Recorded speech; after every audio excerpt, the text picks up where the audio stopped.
오늘 저는 로마서 4장 13절로 25절의 말씀, 이 말씀을 받들어서 아브라함 후손의 의, 그럼 아브라함 후손 혹은 아브라함 자손의 의는 어떠한 의냐? 즉 아브라함이 하나님께로부터 의로움을 받았다는, 의로움으로 인정받았다는, 제가 지난번 설교에서는 간주되었다, 의롭다고 간주된 것이다, 그러니까 의롭다고 산입된 것이다, 표집된 것이다, 그런 차원에서 이제 말씀을 드렸고요. 바로 그러한 의가 또 이 아브라함의 후손인 우리에게도 똑같은 현상으로 나타난다는 거예요. 똑같은 현상이다. 바로 그러한 것을 오늘 로마서 4장 13절에서 25절에 말씀하고 있습니다. 날은 추워지고 몸은 움츠려들고 이 겨울에는 잘못하면 사람이 처지기 쉬워요. 이럴 때 우리가 좀 힘을 내고 더 밝은 얼굴을 하고 또 예배 드릴 적에는 이왕이면은 환한 얼굴로, 복된 얼굴로 예배를 드려야 됩니다. 할렐루야. 인상 쓰고 이렇게 그러지 말고 좀 하나님이 주신 은혜와 사랑으로 우리 양녀 맏비분에게 하나님의 놀라운 복을 전합니다. 하나님의 놀라운 복은 이것입니다. 하나님은 우리를 의롭다고 여겨주십니다.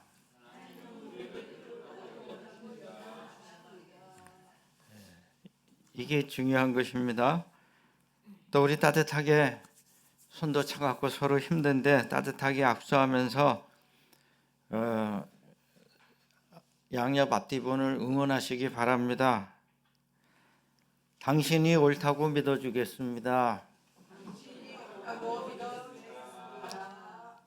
어느 선에서는 옳다고 믿어주는 거예요. 옳다고. 자꾸 잘못됐다고 들춰내고 긁으면은 진짜 잘못된 사람이 돼버립니다. 그 전에 나도 그렇게 되고, 옳다고 어느 정도는 서로 간에 좀 인정을 해줘야 돼요. 주먹을 불끈 쥐고 다짐합니다. 결단하는 거예요. 스스로 옳은 사람이 되지 맙시다.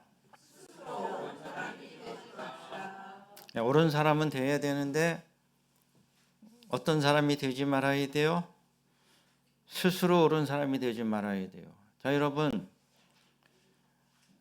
범죄자 가운데 제일 무서운 범죄자가 어떤 범죄자입니까? 저는 단언코 범죄자 가운데 제일 무서운 범죄자는 사상범이에요. 사상범. 사상범은 평생 감옥에 갇혀도 전향을 안 해요. 여러분 아시죠? 그 이데올로기, 정치 신념. 그리고 지금 큰일 나는 얘기입니다. 잡범들은 뭐 도둑질이나 뭐 사기나 잡범인 것은 뭐예요? 그래도 자기가 잘못한 줄은 아는 거예요. 그렇죠? 그냥 내가 잘못한 줄 알기 때문에 그러한 일을 반복해서 하지 말아야 되는데 어쩔 수 없이 힘들어서 하는 거예요. 근데 이 사상범들은 확신범, 다른 말로 확신범들은 뭐예요? 끝까지 내가 옳다는 거예요. 그러니까 이단에 빠진 사람도 마찬가지입니다. 이단에 빠진 사람은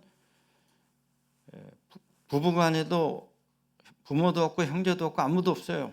그냥 이단에 빠지면 그거로 인생 끝입니다. 그러니까 이단이 그렇게 무서운 것도 그것도 일종의 사상범과 같은 잘못을 범하는 거예요. 그 진리에 순종하지 아니하고, 그래서 스스로 옳은 사람이 되는 것은 그렇게 무서운 거예요. 근데 우리가 많게나 적게나 나 스스로가 옳다고 생각하는 함정은 누구나 가지고 있습니다. 그 정도의 문제지. 제 말에 동의하시죠?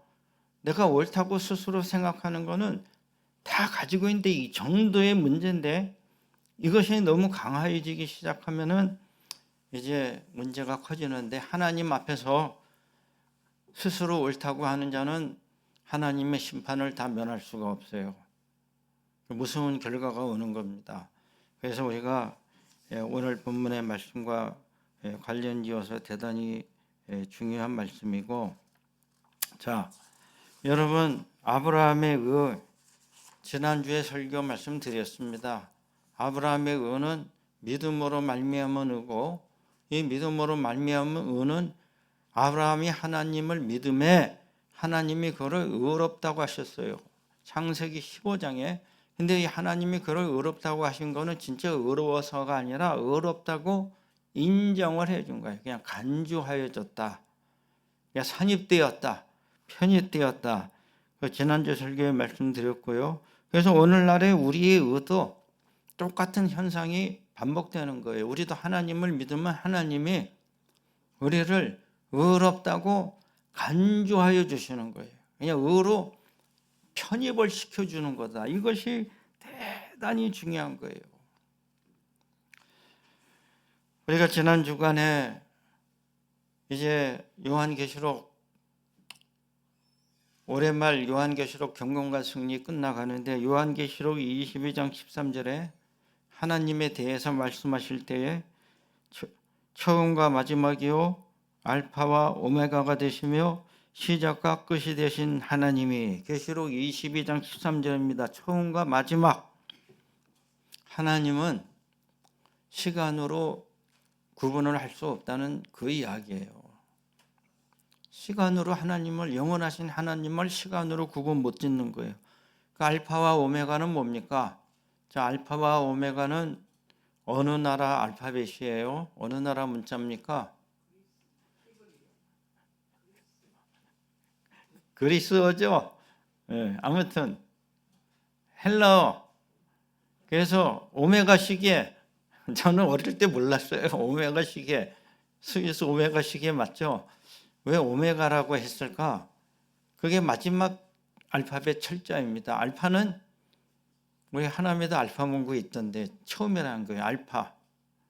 자, 이것은 인간의 문자, 인간의 의식, 인간의 사고의 처음과 끝.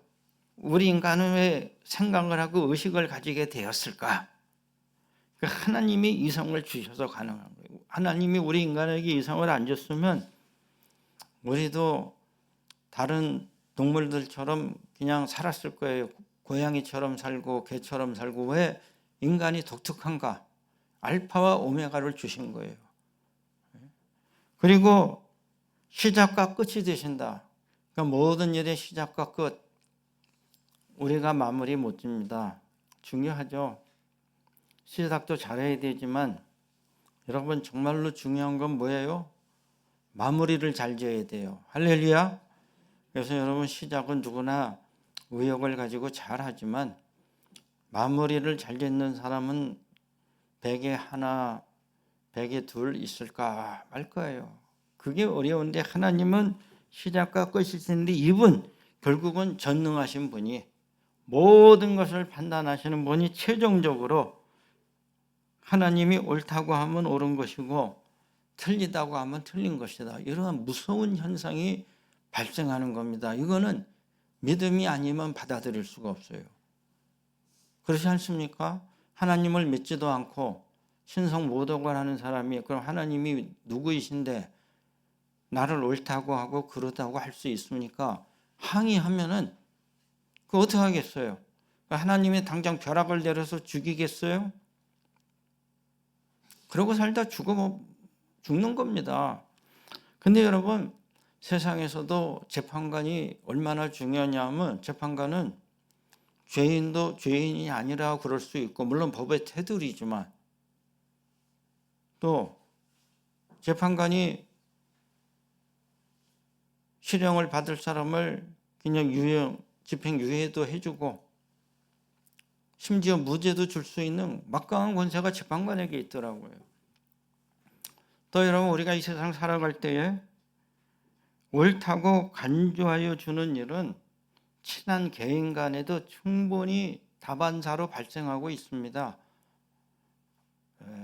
친구가 둘이 싸웠어요. 별일 아닌 것 같고 싸웠어요. 별일 아닌 것 같고 싸웠는데 그 친구가 계속 내가 옳다고 주장합니다. 그러면 다른 친구가 계속 주장하는 친구한테 끝에 가서는 뭐라고 그래요? 그래, 네가 옳다고 치자. 이제 그만 싸우자. 이러한 일 충분히 있을 수 있죠. 부부간에도 별거 아닌 것 같고 싸웁니다. 사실은 큰일 아니에요. 근데 싸우는데 남편이건 아내건 아유 더 싸우면 뭐하나. 그래 당신이 오라.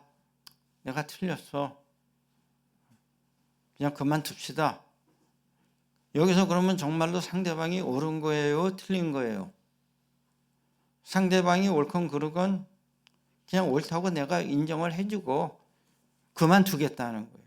이것이 하찮은 인간 관계에서도 충분히 발생할 수 있는 의로 간주한다는 게 의로 꼭 상대방이 옳기 때문에 의롭다고 인정해 주는 게 아니라 더 이상의 분쟁이나 다툼은 더 큰 실익이 없어. 싸워봐야 이제 둘 다 망하는 거예요. 물고 뜯어봐야 집안 망해. 그래.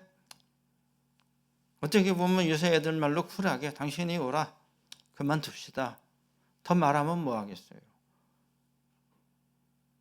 우리 인간 간에도 의로 간주하여 주는 일이 언제든지 다반사로 생긴 거예요. 내가 끝까지 바득바득 옳다고 안 우겨도 그러는 거예요. 그래 내가 졌다. 그래 너 잘났다. 속으로는 어떨지 몰라도. 근데 하나님께서 우리 인간을 의롭다고 인정해 주는 방식은 하나님의 기준에는 단 한 명도 도달할 수가 없는 거예요. 그러므로 하나님이 의롭다고 간주해 주시는 그 방법밖에는 없다는 거예요. 그리고 우리가 이 사실은 믿음으로밖에는 받을 수가 없다는 겁니다. 할렐루야. 그 인간의 이성이 무너지는 거예요. 나는 의롭지도 않은 인간이고 나보다도 더 의롭지도 않은 그 인간 탁집사가 하나님께 의로움을 인정받아서 구속을 받는다? 그걸 내가 어떻게 받아들입니까? 받아들이기 힘든 얘기죠. 그러나 우리 인간의 이성으로는 설명은 안 되고 용납은 안 돼도 하나님께서 받아들여 주신 의라는 거예요. 그래서 본문을 통해서 이 아브라함의 후손의 의는 어떠한 의냐? 세 가지로 말씀드리겠습니다. 첫째는 16절 말씀을 보세요. 은혜에 속하기 위하여.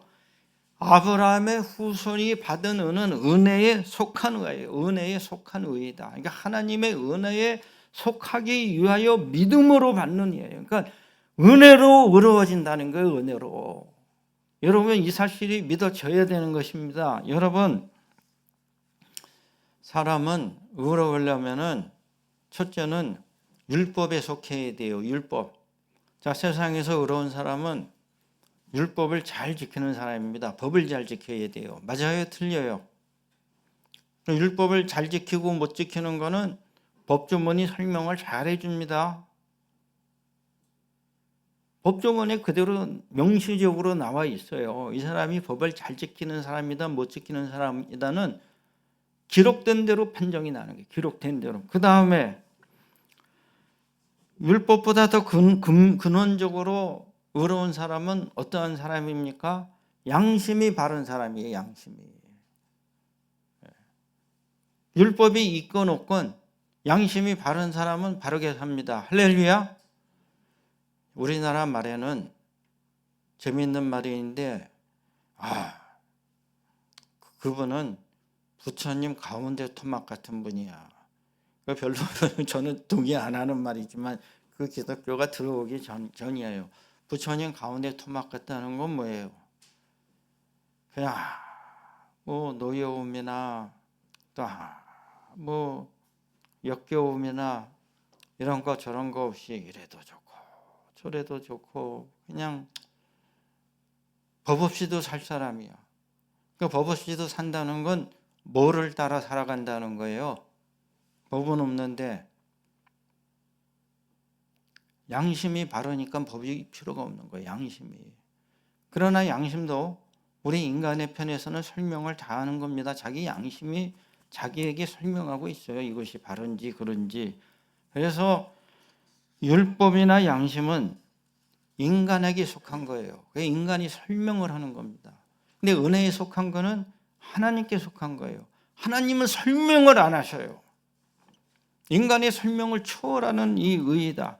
참 이해하기 힘들고 말씀드리기도 어렵지만 우리가 하나님께로부터 받는 은은 은혜에 속한 의라는 거예요. 은혜에, 하나님의 은혜에 속하기 위하여. 하나님이 의롭다 하시니까 거저 의로워지는 참 은혜로운, 은혜를 반복할 수밖에 없는 그 은혜. 내가 그렇게 법도 잘 못 지키고 내 양심도 그렇게 깨끗하지 못해요. 늘 부족하고 모자라나 하나님이 그래도 그저 긍휼히 여기시고 은혜에 속한 의를 믿음을 통해서 주시는 거예요. 그러므로 율법이 있는 자나 양심이 있는 자나 가리지 아니하고 다 이 은혜를 통하여 믿음의 상속자가 되는 것입니다. 그래서 13절 14절 말씀 반복되는 것은 믿음에 속한 자나 율법에 속한 자나 믿음의 상속자가 된다는 거예요. 믿음의 후손이 돼서, 믿음의 후손은 뭐예요? 믿음의 후손은 하나님이 인정해 주신 의로운 자손이라는 겁니다. 자, 여러분, 족보책 보신 분 있으세요? 요새는 족보책 거의 안 봅니다. 족보를 읽지도 못할 거예요. 그러나 불과 30년 전만 해도 족보가 꽤 소중했고 100년 전에는 생명 같은 거예요. 이 족보가.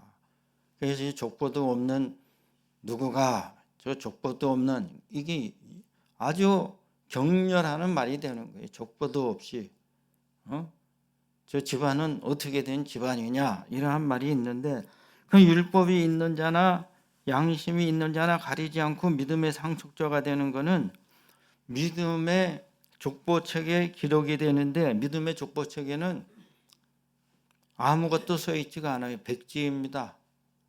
오직 믿음뿐인 거예요. 믿음으로 받는 자녀가 되는 거예요.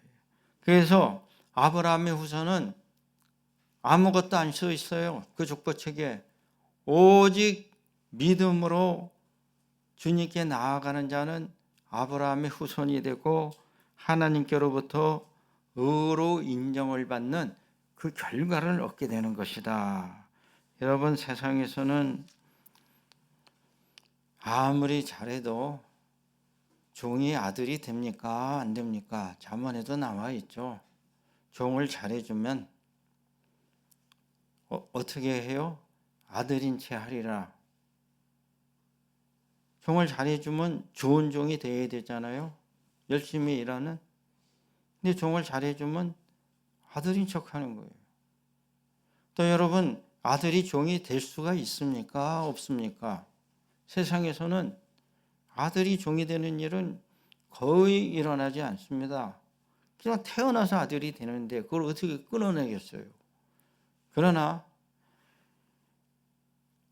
믿음의 상속자는 그 족보책을 펴보면은 족보가 안 나와 있어요. 백지 위탁된 겁니다.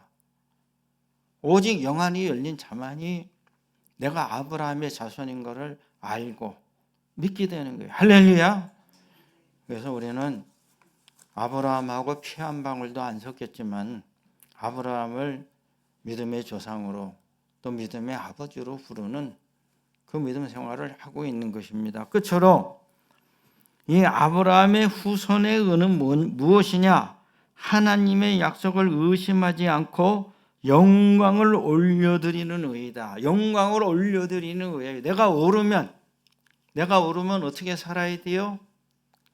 하나님께 감사하고 하나님께 찬양하고 하나님께 영광 올려드리며 하나님께 열심히 경배를 드리는 삶을 살게 되는 거예요. 자, 여러분, 인간이 의롭다는 거, 바르다는 거, 그것은 그 사람에게 어떠한 결과가 나타납니까? 내가 바르면은 첫째는 그래도 내가 바르게 살지, 의롭지, 내가 그래도 참 도덕적인 인간이지, 그러면 내 마음에 기분이 좋아요, 나빠요?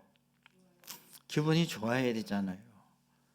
바르게 산다는 것은 우리에게 쾌감을 줍니다. 기쁨을 줘요. 여러분, 아무리 돈이 많고 지위가 올라가고 내가 좋은 집에서 잘 살아도 내가 살아가는 방법이 바르지가 못해. 그러면 기쁨이 있어요? 괴롭죠. 그래서 이 사람이 의롭다는 것은 인간의 편에서 보면은 옳다는 안도감, 위로감을 주는 거예요. 그래도 나는 바르게 살아. 내가 비록 가난해도 힘들게 살아도 내가 남한테 나쁜 짓 안 하고 못할 짓 안 하고 누구 배신 안 하고 엉뚱한 짓 안 하고 내가 바르게 사는데 내 뱃속은 편해. 이거 잘못된 거예요? 지극히 당연한 겁니다. 그래서 이 의는 우리에게 만족감과 위로감, 또 나아가서 도덕적 쾌감을 주는 거예요. 기쁜 거예요.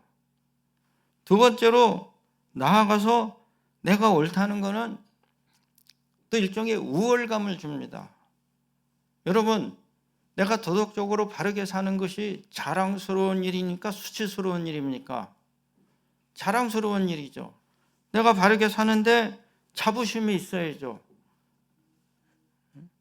그래서 세상에서는 내가 더 도덕적으로 바른 사람이다, 그거를 자랑하는 사람들이 많은 거예요. 과거에는 정치인들이 그랬어요. 소위 선명성이라는 단어가 있어서 선명성. 우리가 보다 선명하게 살아왔다. 근데 도덕적인 자부심, 자랑감을 가지는 거는 함정이 있는 거예요.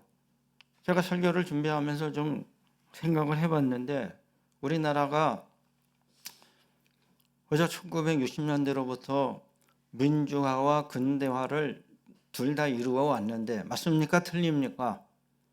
여러분, 제3세계 식민지 통치를 받다가 독립해서 이렇게 짧은 기간에 민주화와 근대화를 두 개를 다 달성한 국가는 전 세계에 유일하게 대한민국밖에 없습니다. 제가 알기로는 뭐 다른 나라에 뭐 있다고 하면 제 입장을 수정하겠지만, 그럼 여러분, 이 민주화와 근대화를 이루기 위해서는 두 진영에서 다 열심히 노력을 한 거예요. 맞아요? 틀려요? 좀 대답을 해주세요. 맞죠? 그럼 민주화를 이루기 위해서 민주화 투사들이 있었어요. 정말 이 민주화를 위해서 열심히 싸운 분들이 있습니다. 민주화 투사가 있어요. 그럼 산업화를 이루기 위해서는 또 누가 있었어요? 산업의 전사가 있었죠. 산업 전사라고 그러더라고. 뭐 투사나 전사나 갖다 붙인 이름이에요. 그러면 민주화 투사는 맨날 우리가 이 나라를 민주화를 이뤘으니까 우리가 도덕적으로 우월하다. 산업 전사들은 어떤 사람들입니까? 정말 과거에는 우리 아버지 때 분들은 땀 흘려가면서 코피 터져가면서 결국은 자기와 가족을 위해서 일한 거지만 쉬지 않고 일했어요. 정말 전사처럼 일한 거예요. 뭐 그 당시엔 산업재해도 없었어요. 뭐 저도 아는데 주 6일 근무에 휴가도 1년에 며칠치로 없었고 그렇게 힘들게 일해서 이 나라 근대화를 여는 거예요. 여기서 근대화라는 거는 종합적인 개념이지만 경제 근대화입니다. 우리는 근대화가 없었던 나라입니다. 근대화가 없었던 나라인데 압축 성장을 한 거예요. 그러니까 남들이 5시간 일할 때 10시간씩 일들 하신 거예요. 그러면 서로가 상대방에 대해서 우리가 이 나라 민주화를 이루었다, 우리가 이 나라의 근대화를 이루었다, 서로 자랑해봐야 의미가 있어요? 없어요? 다 자기 역할을 한 거예요. 근데 도덕적인 우월감을 내세워서 자랑하는 사람은 어떻게 됩니까? 안 좋은 사람이 되는 거예요. 하나님이 안 기뻐하십니다. 자랑하려고 바르게 사냐 이거예요. 자랑하려고. 끝으로 나아가서 나의 의를 타인에게 강요하는 사람들이 있어요. 이거 아주 나쁜 사람입니다. 그러니까 자랑이 도를 지나치게 되면 상대방에게 강요하는 거예요. 나처럼 살아라. 물론 뭐 도덕적으로 바르게 살라고 권고하고 가르치는 건 좋은 일이지만 강요하는 건 잘못된 일이잖아요. 이렇게 살지 않으면 뭐 큰일 난다. 뭐 더 예는 안 들겠습니다. 그래서 이러한 모든 거는 의의 모습이나 원인도 아니고 바람직한 의의 결과도 아닌 거예요. 사람이 의로워지면 제일 높은 경지에 올라가는데 사람이 의로워지면 어떠한 사람이 됩니까? 하나님을 경배하는 사람이 됩니다. 할렐루야. 이게 의롭다 인정받은 결과예요. 자, 오늘 여러분 20절 말씀 한번 성경을 각각 보세요. 20절 말씀. 믿음으로 견고해져서 하나님께 영광을 돌리며. 그러므로 믿음으로 의로워진 사람은 하나님께 영광을 올려드리는 거예요. 이 죄인을 용서하시고 의롭다 하신 하나님 너무 감사합니다. 무한 감사드립니다. 영광과 경배가 나오는 거예요. 나의 의를 자랑하는 것이 아니에요. 나의 의를 자랑하는 부류들은 바리새인이나 종교인들인 거예요. 그러나 하나님과 영적인 교류가 있고 하나님의 은혜를 체험하면 하나님이 그래도 이 모질하고 불쌍한 나를, 아무것도 봐줄 것도 없는 나를 의롭다고 인정하시고 나를 받아주셨구나. 하나님 감사합니다. 하나님께 영광을 올려드리는 것입니다. 할렐루야. 그래서 믿음으로 의로워진 자들은 나의 의를 내세우거나 자랑하는 것이 아니라 하나님께 경배를 올려드리는 것이다. 그러므로 오늘 우리가 아브라함의 후손인 거는, 이거는 뭐 혈통으로 되는 것도 아니고 무슨 자격으로 되는 것도 아니고 믿음으로 되는 것인데, 우리는 하나님의 은혜에 속한 자가 되는 것입니다.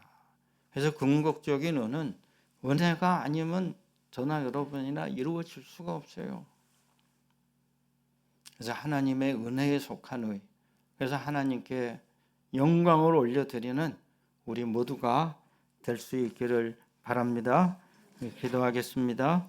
하나님 아버지 감사합니다. 저희를 사랑하시고 돌봐주시고 거룩한 주님의 날에 주님의 전으로 불러주심을 감사합니다. 아브라함도 그가 하나님을 믿음에 의로 여겼다 하심을 받았는데, 율법이 생겨나기 전에 할례도 있기 전에 의로 여기심을 받았습니다. 아브라함의 후손인 우리도 율법이 있으나 없으나, 양심이 바르나 바르지 못하나, 똑똑하나 똑똑하지 못하나, 내가 잘나나 못나나 하나님의 은혜에 속하기 위하여 그 믿음으로 의롭다 하심을 받은 줄로 믿습니다. 세상에서는 인정받지 못하나 용서받은 자로 살아가게 됨을 믿습니다. 이 하나님의 의를 믿고 하나님을 경배하며 우리가 선한 일에 힘쓰는 믿음의 후손들이 되게 하여 주시옵소서. 주님의 은혜에 감사드리옵고 예수 그리스도 이름 받들어 기도 올리옵나이다. 아멘. 응답의 찬송 384장 다 함께 부르시겠습니다.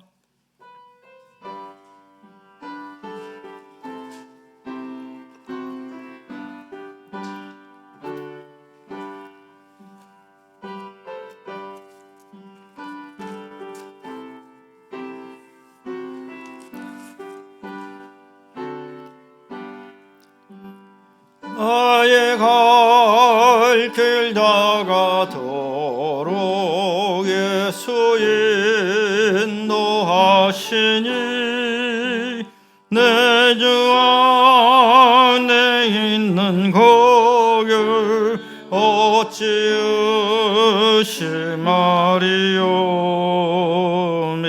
믿음으로 사는 자는 하늘 위로 받겠네. 무슨 일을 만나든지 만사형하리라. 무슨 일을 만나든지 만사형하리라.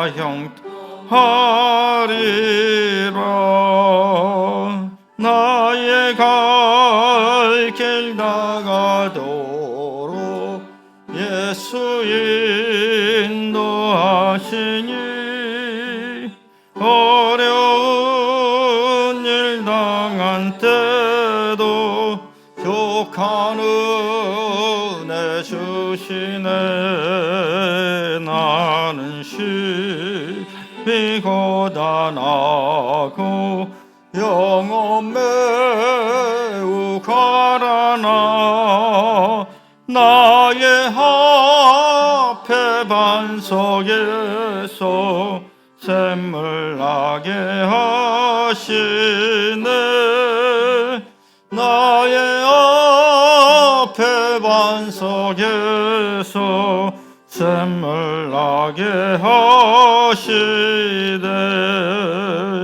나의 갈 길 다가도록 예수 인도하시니 그의 사랑 어찌 큰지 말로 할 수 없도다 성령과 받은 영혼 하늘 날아갈 때에 영영 부를 나의 찬송 예수 노하셨네 영영 부를 나의 찬송 예수 인도하셨네 아멘. 우리 다 함께 기도할 때에 오늘 말씀을 생각하며 기도합니다. 아브라함 후손의 의는 아브라함과 같으니 하나님이 의롭다고 간주하여 주신 의, 은혜로 받은 의예요. 은혜로 자랑할 것이 없는 의. 또 이 의는 어떠한 의입니까? 하나님께 경배하고 하나님께 감사하는 의예요. 하나님을 존경하는 마음의 심성이 생겨야 됩니다. 그것이 나를 의롭게 하십니다. 그 의로운 삶을 실천하게 하여 주시옵소서. 기도하겠습니다. 하나님 아버지 감사합니다. 저희를 사랑하시고 또한 돌봐주시고 인도하시며 주님 함께하여 주심을 감사합니다. 인간의 의를 내세우고 나의 옳음을 자랑하고 내가 남보다 비교적 바르게 산다고 안위하는 곳에서 벗어나게 하옵시고 거룩하신 하나님 앞에 또 나를 돌아볼 수 있는 하나님의 은혜에 나를 내려놓을 수 있는 저희들 되게 하여 주시옵소서. 사나 죽으나 우리는 하나님의 은혜 가운데 있습니다. 인간의 것을 내세우고 자랑할 것이 아무것도 없습니다. 주장할 것도 없습니다. 남을 비난할 일도 없습니다. 내가 의롭지 못한 것을 고백하오니 의로우신 하나님이 또 모든 것을 아시오매 긍휼히 여기사 인정해 주실 줄로 믿습니다. 저희들이 모든 잘못하는 것을 용서하여 주시옵소서. 하나님의 진노를 피할 길이 없습니다. 우리가 무엇으로 우리의 바른 것을 증명하겠습니까? 하나님 앞에 우리의 모든 것을 내려놓게 하옵시고 오직 주님께만 모든 것을 올려드리는 저희들 다 되게 하여 주시옵소서. 우리 주님께 온전히 의탁드립니다. 감사합니다. 맡겨드립니다. 우리 주님으로 이끌어 주시옵소서.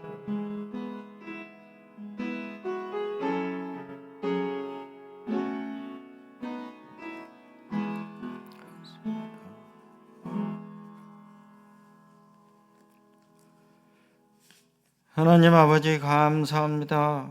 거룩하고 복된 주님의 날에 주님의 전으로 불러주심을 감사합니다. 우리 주님을 찬양하며 경배합니다. 정성껏 준비한 예물을 주님 앞에 드립니다. 하늘나라에 상달되는 아름다운 보화가 되게 하여 주시옵소서. 11조로 드린 손길의 복과 은혜를 더하시고 아름다운 소산이 넘치도록 인도하여 주시옵소서. 감사함으로 드린 감사의 예물을 받으사 감사의 기쁨이 또한 넘치게 하옵시고 주정헌금과 선교와 구제와 건축과 장학과 뜻을 정하여 드립니다. 교회가 흥황하고 이웃을 돕는 귀한 예물이 되게 하여 주시옵소서. 감사드리옵고 예수 그리스도 이름 받들어 기도 올리옵나이다. 아멘.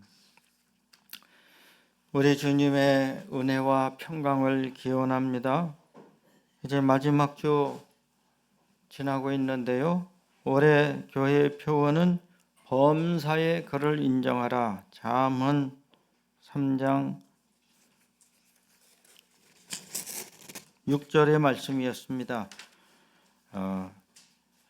이제 새해는 주보에는 나와 있지 않지만 제가 말씀을 읽고 묵상하는 중에 스가랴 8장 13절 내가 너희를 구원하여 너희가 복이 되게 하리니 두려워하지 말지니라 손을 견고히 할지니라. 그래서 새해 우리 소원 기도 위에 있듯이 손을 견고히 할지니라.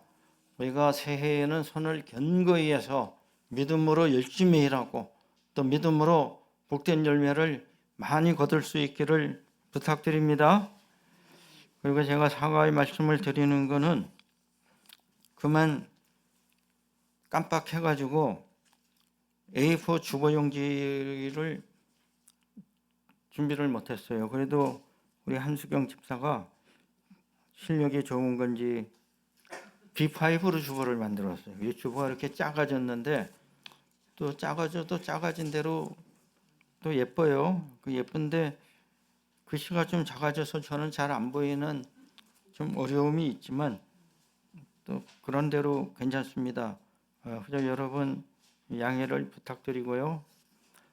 제가 이제 말씀드렸듯이 신년 예배 또 송구영신 예배는 1월 첫 주 예배를 드립니다. 1월 첫 주에 하나님께 올려드리는 신년 감사헌금, 새해를 주신 하나님께 감사하는 신년 감사헌금을 하면서 새해의 소원기도 3가지. 근데 저도 새해의 소원기도 3가지를 우리 하남영락교회를 개척하고 꾸준히 하나님께 쓰고 있는데 이렇게 하나님께 소원기도를 올리고 계속 기도하면 응답되는 역사가 있습니다. 여러분 믿어지십니까? 그래서 제가 말씀을 드릴 때에 그냥 허투루 듣지 마시고 한 주간 정말 내가 새해에는 이루고 싶은 것, 또 하나님께서 인도해 주시기를 바라는 것, 소원을 적어서 정성을 다하여 새해의 신년 감사헌금을 드리고 또 신년 예배를 그렇게 드리도록 그렇게 하겠습니다. 이렇게 준비해 주시기를 바라고요. 우리 교회 소정 장학생, 우리 소정 장학생들이 믿음 생활을 잘하고 또 가정에서 부모님께 순종하고 또 학업에도 열심을 다하라고 우리 소정 장학금을 꾸준히 드리고 있는데, 자 앞으로 나와 주세요. 이민혁, 박다흰, 박예흰, 박은율.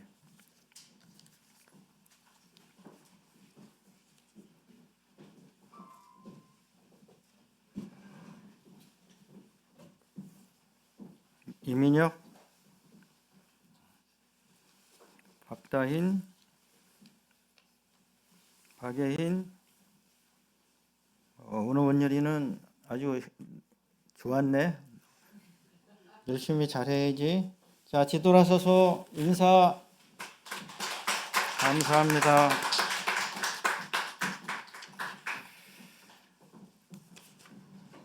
다른 광고 없으면은 제가 기도하겠습니다.